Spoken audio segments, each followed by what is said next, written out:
So I wanted to talk about Philip again on the channel because one of the things that I want to discuss about is, does Philip make sense from a character standpoint? And in my opinion, I do believe he makes sense. There are people out there that are like Philip, as much as that sounds crazy because of just how much he's hated, how kind of crazy and delusional he is. He is a character that is very realistic and grounded.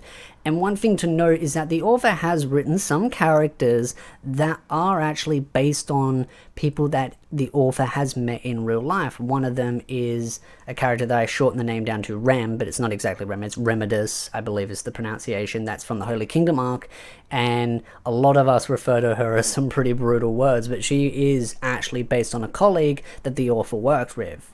So it wouldn't actually put it past me that Philip is a character that possibly the author has met in some capacity, whether it's an inspirational type character or just someone that maybe he's seen online or kind of thing and kind of written it down and gone, oh, this sounds like a fun character to write about. So to me, he sounds very realistic. And I've talked about why Philip believed Ainz to not be as strong as he believes, and it all comes down to this mindset of believing on what he believes to be true, not what is true. Kind of that create your own delusion, create your own reality. And that is something that a lot of people do these days. I mean, you only need to just pull up a particular site based on a little bird that tweets, and you can instantly see how reality can be warped and changed based on people's perceptions. And I believe Philip is kind of almost an embodiment of that kind of mindset where people create their own reality. And that's why I actually find Philip probably the funnest character in that sort of small arc of the story, because it is very grounded. But at the same time, I would have liked to have seen the story kind of developed a little bit more, other than just him going down the direction that he did with Volume 14, where he did what he did with attacking the grain, thinking that he could take on Nazarick and take on Ainz, and a lot of that comes down to the fact that he's a very sheltered person. To him, he kind of thanks Ainz because of the fact that he's now been put in a position of higher status. He believes that he is this grand genius of mindset. He's just, everything about him is meant to be grand and genius, and he just walks and amazing things happen. There's a little bit too much of a delusion that's going on in his head, which then falls back into this mindset that he comes up with all these conspiracy theories of, well, maybe there are other organizations out there trying to make Ainz this powerful entity to scare or control, and the Cats of Plains didn't really happen.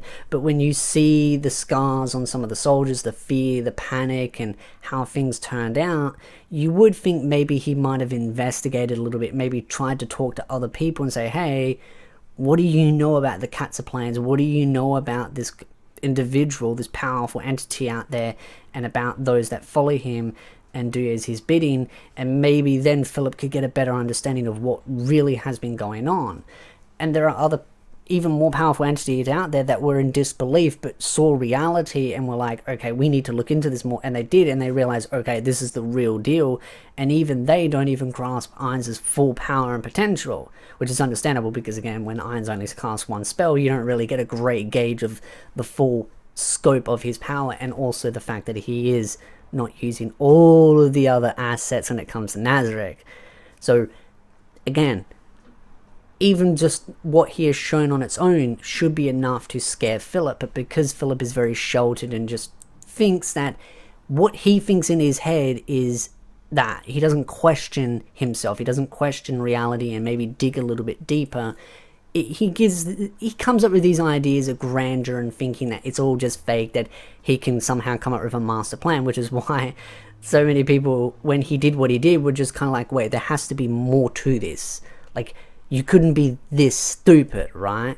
And that's why I just think Philip is just so fun, because nothing he does makes any sense, but at the same time, in the world that we kind of live in, it does make sense, because those are the kind of people out there that have that mindset. As again, as I like to say, it's the saying that I have, people believe in what they want to be true, not what to be true.